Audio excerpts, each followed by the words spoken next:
Hey everybody, welcome to another episode of the Pickle Paul. Again, I have my guest host here, Chinese Jesus, Dewey Hume, and we've got today another special guest, Brown Thunder from Down Under, Sanj. All right, so today what we're going to do is we're going to talk about, the tournament season's, kind of going on right now, is how do you go about picking your pickleball partner, your mixed partner, and your doubles partner. So is there do you guys have a system for who you like to play with? Like I know you like to play with your wife because you kind of have to if you want any action. Because I want to. No, if you want any action, you got to play with your wife. So you got to give her some time every week. Nice. We all get that. So how do you go about that? Like how do you pick somebody? Well, I think there's a few different things. They got to be quality as far as on the same level as far as skill-wise. That always helps. And then there's got to be a chemistry. That's huge, right? And when you mean chemistry, what does that mean? Like you have certain shots that you like to hit. You want somebody has some other shots that they can complement you, or what do you mean by chemistry? Yeah, absolutely. So there's actually a good question. There's a couple of things. First, we'll go with the skill. So I think it's always good to have a partner that's very complementary of your skills. Let's say you like to drive the ball, and then I like to go and poach. So if you got a driver and a poacher, that's a good combination. Yep. If you got a good resetter and a good driver, it's a good combination. That's number one. Yep. And then secondly, as far as chemistry is concerned, if you have two people that are on the same page, like positive, yep, that always helps. Encouraging each other, talking to each other, that always helps as well. That's big for me. That's a big thing. Yeah. Dewey needs a lot of fluffing. I'm a big fluffer for Dewey. Yeah. It is. It's true. It helps. For me, it helps. Okay, Sanj, did you hear that? Yeah. I need a little fluff. Yeah, when you play with Dewey, you got to fluff him up a little bit. I'm not going to fluff you up. Don't expect me to fluff you He up. plays way better when you fluff him up a bit. So, when you played some tournaments and you play with a variety of people. What kind of person do you play with? You find better? Yeah, I mean, I don't actually really have a set partner per se in doubles or mixed doubles. I mean, let me tell you, mixed doubles right now, it's tough to find a mixed doubles partner. Because there's a lot more men out there than women that play tournaments. Yeah, because you play at a 5.0 level, so it's kind of hard to find women that play at a 5.0 level that can complement you, right? For sure. And they're all snatched up right away. Exactly. Right away, so there's only so many, right? Exactly. So then you have to sort of go work your way down the level. How far are you willing to go down? How bad do you want to So play? you didn't go under. Well, that's why I'm playing singles. Well, you know what happens? It's kind of like you're doing that anyways. If you find a partner that's too weak, you're pretty well playing singles anyways with your female partner because you're taking up the majority of the court. And that's not how I play, though. I don't want to be playing singles. I don't like it's it. not fun. Yeah, right? it's not fun. No. That's why you need somebody at equal levels, and it becomes very frustrating. Exactly. When they keep hitting to the person, they're making errors, they're tightening up. That's exactly. It gets very. So, and what Dewey was talking about that I think is huge is really temperament. So I want to play with someone that I get along with. Right. More than anything. Absolutely. If I groove with the other player and we get along and, at the end of the day, if our levels are close enough, that's good enough for me.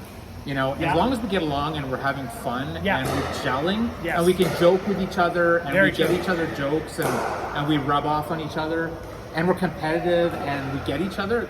To me, that's the most important thing. Okay, so how about if somebody comes to you and they want to play you to play with as their partner, but you feel like you're not going to gel with them very well, or you don't like their personality? Do you just lie and just say I'm busy, or do you just let them know, or do you play with them anyways and just try it out? So that happened actually. Oh, it has. So how did it work? It was you know what? I'm not going to mention any names. No names. Leave the names. But I'm going to say it was a terrible experience. And in what way? We played horrible together, and this was a while ago. So it was not this year. It was last year, and it didn't go. And I'm not going to say men's or mixed or anything like that. But we just didn't gel, and it didn't work out. And you had that in your head to start with. You probably correct. Yeah, you already went in there with that assumption. But this person asked me, and I just said, you know what, I'm going to give it a try. I'm not going to have any biases to start with. I'm just going to give it a go, see what happens. But already, I was going in with this negative attitude to begin with. Right. And when I went in with a negative attitude, it actually translated on the court. Right. And it was not good. We didn't gel together. I didn't see a lot of balls, to be honest. No, obviously not. And it was just not good. And We haven't done a lot of talking actually since. Oh, is that right? That is, Oh, yeah. Since that episode Right. last So it summer. was a real nasty one. Or summer before last, whatever that was. Okay, how about you? Do you have any bad experiences?